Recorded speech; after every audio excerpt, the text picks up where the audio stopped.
मैं अभी पहुंच चुका हूं भीमबली में। अब यहां से केदारनाथ की जो दूरी है वो मात्र 10 किलोमीटर है।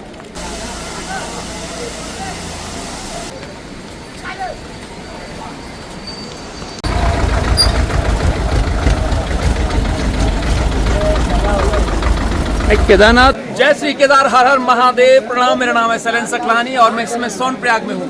सावन का महीना चल रहा है। यूँ तो आपने कई बार भगवान केदारनाथ के दर्शन किए होंगे, लेकिन सावन के महीने में भगवान भोलेनाथ के दरबार में जाने का अलग ही महत्व है। तो मैं इस सोनप्रयाग में हूँ और आज की जो मेरी यात्रा है ये होने वाली है भगवान केदारनाथ की ओर। तो सोनप्रयाग में आपको यहाँ पे अपना जो रजिस्ट्रेशन है वो चेक करवाना पड़ेगा। आपकी काउंटिंग होती है यहाँ पे। उसके बाद आप यहाँ से चल पड़ते हैं गौरीकुंड की ओर। तो यहाँ से आपको जो लोकल टैक्सी यहाँ पे लेनी पड़ती है, सचल सेवा जिसको हम बोलते हैं, और लगभग 4 किलोमीटर के बाद गौरीकुंड पड़ेगा। वहाँ पे माँ गौरी के दर्शन करने के बाद, गर्म कुंड में स्नान करने के बाद आप चल पड़ते हैं भगवान केदारनाथ के प्रांगण में। तो आइए मेरे साथ में आप भी चलिए भगवान केदारनाथ की इस खूबसूरत यात्रा में। हर हर महादेव।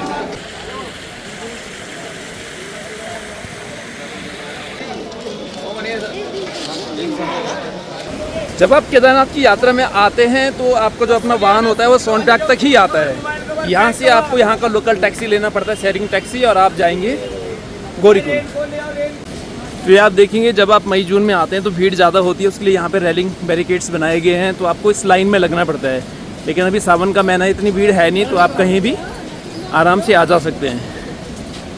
यहीं सोनप्रयाग में दो नदियों का संगम है। केदारनाथ से आती है मंदाकिनी और बासुकीताल से आती है सोनगंगा, और इन दोनों का प्रयाग ही सोनप्रयाग कहलाता है, इसीलिए इसका नाम है सोनप्रयाग। तो सोनगंगा और मंदाकिनी का अद्भुत संगम, और दोनों जाके आगे बनती है मंदाकिनी। अब यहाँ पे एक पुल है, इसकी सहायता से आप नदी को पार करते हैं, उस तरफ जाते हैं और वहाँ पे आप लेते हैं गाड़ी गौरीकुंड जाने के लिए। यूँ तो ये सावन का महीना है, लेकिन इस समय भी ठीक ठाक भीड़ यहाँ पे देखी जा सकती है। आप देखेंगे काफ़ी लोग केदारनाथ आ रहे हैं, जा रहे हैं। अब रेनी सीजन में जब आप यात्रा करते हैं तो ये बहुत बड़ा खतरा रहता है कि लैंड स्लाइडिंग हर जगह होती है, वो खतरा रहता है। बाकी यात्रा तो बहुत आराम से हो जाती है। और अगर आप देखेंगे नीचे नदियों, तो नदियों में भी बहुत ज़्यादा पानी है। मई जून में जहाँ इनमें बहुत कम पानी होता था, लेकिन आजकल जो फ्लो है वो बहुत ज़्यादा है। तो यहीं आप देखेंगे सोनप्रयाग में ही पुल के इस तरफ का जो हिस्सा है वो पूरा ढह चुका है। तो बरसात में ये खतरा रहता है पत्थर गिरने का, लैंडस्लाइड होने का। तो सावन के महीने में जो यात्रा रहती है वो थोड़ा रिस्की रहती है। आप देखेंगे जो पूरी सड़क है यहाँ पे वो नीचे दब चुकी है।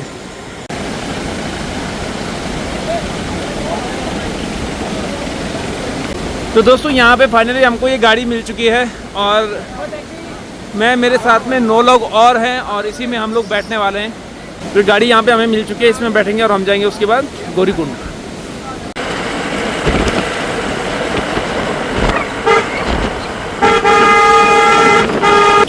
तो साथियों अभी हम लोग गाड़ी से उतर चुके हैं और यहाँ से जाएंगे गौरीकुंड स्टैंड पे। तो गौरीकुंड से आधा किलोमीटर पहले ही हमको गाड़ी वाले ने उतार दिया है, क्योंकि यहाँ पे लगा हुआ था हैवी जैम। साथियों अभी मैं पहुंच चुका हूं गौरीकुंड में, जहां से केदारनाथ का पैदल ट्रैक शुरू होता है। लेकिन केदारनाथ जाने से पहले गौरीकुंड में क्या है वो मैं आपको दिखाता हूं।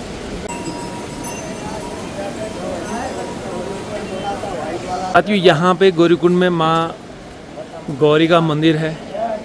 आप देख सकते हैं जो लोग केदारनाथ जाते हैं वो यहाँ पे पहले दर्शन करते हैं। इसी गौरी माई मंदिर के कारण इस गौरीकुंड का नाम गौरीकुंड है। माँ गौरी के दर्शन करने के बाद अब मैं आपको लेके चल रहा हूँ गौरीकुंड में ही हॉट स्प्रिंग है, गर्म पानी के कुंड है, वहाँ पे आपको लेके चलते हैं।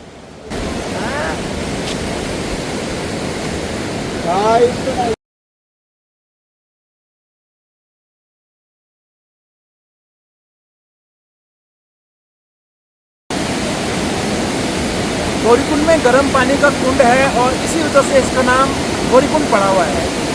यहाँ पे आपने गौरी माँ का मंदिर देखा, उसके ठीक बगल में जो श्रद्धालु भक्तगण केदारनाथ जाते हैं, मंदिर जाने से पहले वो यहाँ पे स्नान आदि करते हैं, ताकि सारी यात्रा की थकान जो है वो यहाँ पे पीछे छोड़ के आगे चल पड़े महादेव की ओर। और अभी मैं पहुँचा हूँ गौरीकुंड के घोड़ा पड़ाव में, और असल में आपकी यात्रा शुरू होती है इस घोड़ा पड़ाव से ही। और आप पीछे देखेंगे तो घोड़ा पड़ाव है। अगर आप घोड़ा खच्चर लेना चाहते हैं तो आपको यहाँ पे टोकन लेना पड़ेगा। अगर आप पैदल हैं तो आपको यहाँ से चलना पड़ेगा। तो मैं जा रहा हूँ पैदल, और अगले आधे किलोमीटर तक आपको ये काफ़ी घोड़े खच्चर दिखाई देंगे, लेकिन जैसे आप 1 किलोमीटर ऊपर जाएंगे फिर रास्ता काफ़ी साफ हो जाएगा।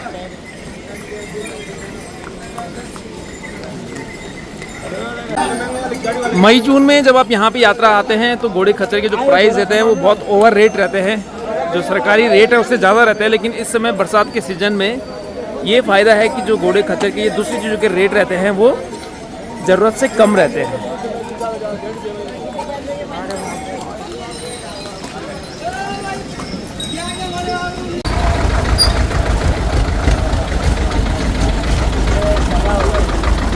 केदारनाथ में जहाँ एक और घोड़े खच्चर जा रहे हैं, वहीं इस बरसाती सीजन में ये ट्रैक्टर भी सुचारू रूप से चल ही रहे हैं।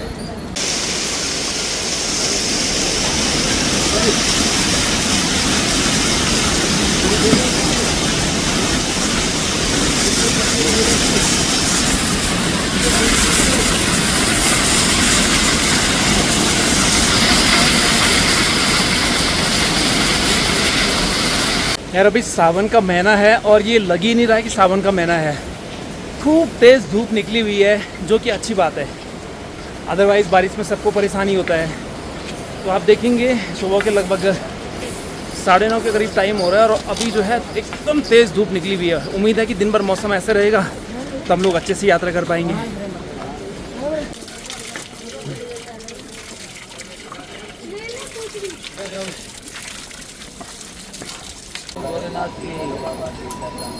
तो भैया हम लोग चीरवासा में पहुंच चुके हैं। लगभग 3 किलोमीटर का ट्रैक किया है हमने।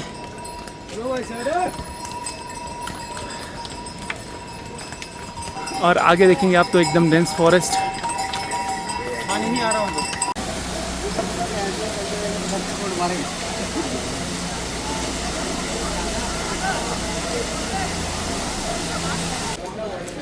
साथियों अभी तक हम लोगों ने 4 किलोमीटर का ट्रैक कर लिया है और हम पहुंचे हैं जंगल चट्टी में। यहाँ से लगभग 12 किलोमीटर और अभी हमको चलना है। और आज तो हालांकि बारिश नहीं है, लेकिन पिछले कुछ दिनों से लगातार बारिश हो रही थी, उस वजह से आप रास्ता देख सकते हैं पूरा कीचड़ और पत्थर हो चुका है रास्ते में।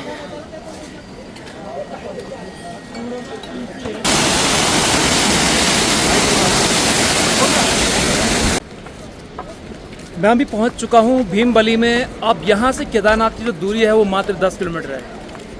यहाँ से हम जैसे थोड़े आगे जाएंगे, पुल की सहायता से नदी को पार करेंगे और हमारी जो साइड है वो चेंज होने वाली है। अभी तक आपने जो चढ़ाई करी है वो बहुत ग्रेजुअल थी, इसके बाद थोड़ा और मुश्किल होने वाली है, क्योंकि जो डिफ़िकल्टी लेवल है वो बढ़ने वाला है। तो जैसे आप नदी को पार करेंगे आपको लगेगा कि आप थोड़ा आपकी सांस फूलने लग गई है। तो चलिए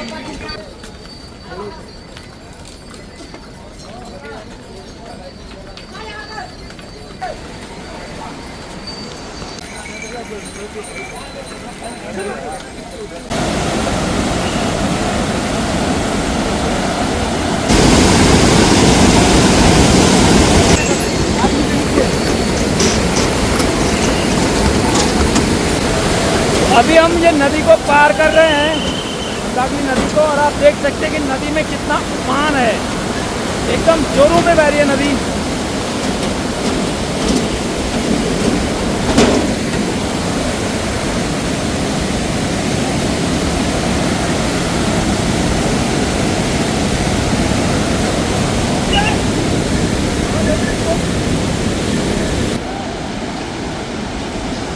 अभी हम अपनी यात्रा के आधे रास्ते में हैं, मिडवे में हैं। हमने आधी दूरी तय कर ली है और यहाँ से अब मंदिर की दूरी मात्र 8 किलोमीटर है।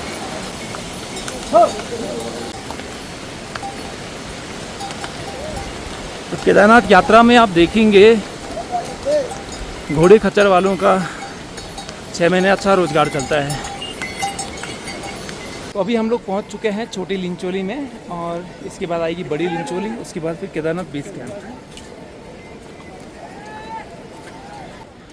और ये पालकी वाले भाई इतनी मेहनत करते हैं, देखो यार, कंधे पे ले जाते हैं अपने पूरा 20 किलोमीटर।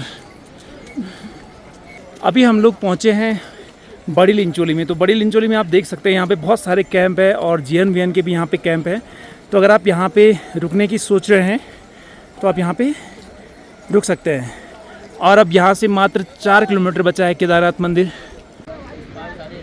अभी हम लोग लिंचोली से आगे बढ़ रहे हैं और ये लिंचोली अपर लिंचोली है और यहाँ से आप देखेंगे उधर वो केदारनाथ का बेस कैंप है। तो जो रास्ता है वो यहाँ से जाता है, लेकिन यहाँ से भी एक शॉर्टकट रास्ता जाता है और आजकल काफ़ी लोग जो है शॉर्टकट से जाते हैं।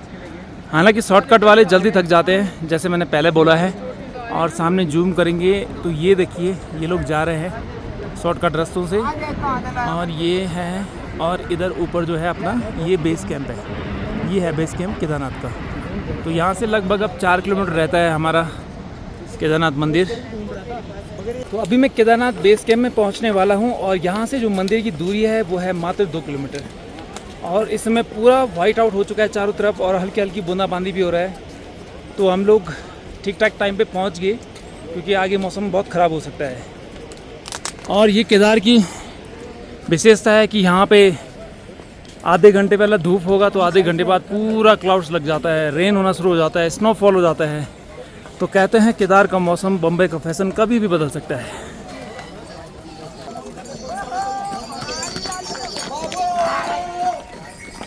तो दोस्तों अभी हम पहुंच चुके हैं केदारनाथ बेस कैंप में। आप देख सकते हैं यहाँ पे तमाम टेंट वगैरह लगे हुए हैं रुकने के लिए और सामने GMVN का बंगलो भी है। तो आजकल अच्छी बात यह है कि यहाँ पे आसानी से रूम वूम मिल जाते हैं। तो हम लोग सीधे जाएंगे मंदिर के आसपास, वहीं पे रूम लेंगे और वहीं पे रहेंगे रात को।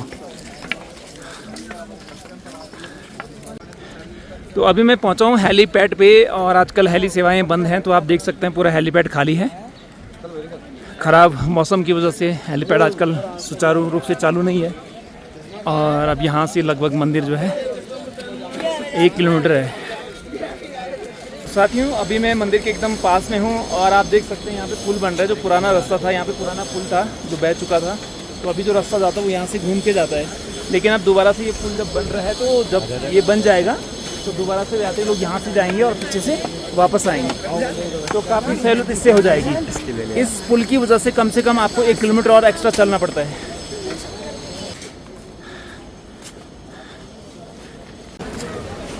तो मैं मंदिर के एकदम पास में हूँ और इससे पहले कि मैं मंदिर में जाऊँ, पहले मैं यहाँ पे कमरा लेने वाला हूँ होटल में, जहाँ पे मैं रुकने वाला हूँ। और वहाँ पे नहा धो के स्नान करके फिर जाऊँगा मैं मंदिर।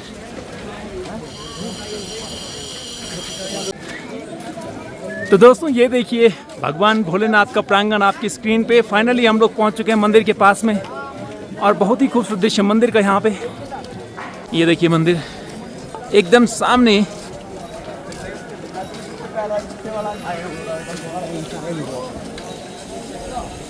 केदारनाथ का मंदिर आपके सामने, आप देख सकते हैं कितना भव्य दिव्य हिमालय की गोद में बसा भगवान केदारनाथ।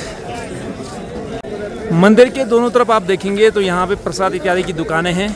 यहाँ से आप अपना प्रसाद ले सकते हैं मंदिर में चढ़ाने के लिए और फिर जा सकते हैं आगे की ओर। तो ये यहाँ पे प्रसाद लेने के बाद आप यहाँ लाइन में लगते हैं और यहाँ से आती है ये लाइन। देखिए कितनी लंबी लाइन है, सावन के महीने में भी इतनी लंबी लाइन। ये देखिए अच्छी खासी लंबी लाइन है सावन के महीने में भी। हालांकि इस समय इतनी भीड़ होती नहीं है, लेकिन इस बार सावन के महीने में अच्छी खासी भीड़ मंदिर में, काफ़ी लंबी लाइन। और उसके बाहर ये प्रसाद की दुकानें, पूरे उत्साह के साथ सभी भक्तजन भगवान भोलेनाथ के दर्शन के लिए इंतज़ार करते हुए। और अब हम मंदिर के एकदम नज़दीक में हैं, आप देखेंगे तो ये रहा मंदिर और ये मंदिर है, ये मंदिर का मुख्य गेट है। और यहाँ से लोग अंदर जाएंगे और पीछे वाले गेट से लोग बाहर आते हैं। ये देखिए ये लोग अंदर जा रहे हैं मंदिर की ओर, भगवान भोलेनाथ का मंदिर। तो आप भी अपनी यात्रा शुरू कर सकते हैं केदारनाथ की ओर। हमने पूरा बताया आपको कि कैसे कैसे यात्रा करनी है। और फाइनली हम लोग पहुंच चुके हैं भगवान भोलेनाथ के प्रांगण में। यात्रा की सारी थकान दूर हो जाती है जब आप भगवान भोलेनाथ का मंदिर देखते हैं। शायद दुनिया का सबसे खूबसूरत, सबसे अच्छा मंदिर भगवान भोलेनाथ, भगवान शंकर का। और मंदिर के ठीक बाहर आप देखेंगे तो यहाँ पे नंदी महाराज जी हैं जो भगवान भोलेनाथ की प्रतीक्षा करते हैं, ऐसा कहते हैं लोग। ये देखिए, और ये मंदिर का शिखर है। तो ये मंदिर का बाईं तरफ है, यहाँ से दर्शन करते हैं और इधर से दर्शन करके बाहर आते हैं। तो ऐसी व्यवस्था है मंदिर में। और इसके ठीक पीछे है भीमशिला, वो भी मैं आपको दिखाऊंगा। और फिलहाल देखिए मंदिर का प्रांगण देखिए आप। तो ये मंदिर का बाईं तरफ है, यहाँ से लोग दर्शन करके बाहर आते हैं। और केदारनाथ मंदिर के ठीक बगल में एक और मंदिर है जो शनेश्वर महादेव का है। ये भी शिव जी के एक रूप हैं, तो यहाँ पे भी लोग दर्शन करते हैं शनेश्वर महादेव के। अंदर की वीडियोग्राफी फोटोग्राफी अलाउड नहीं है।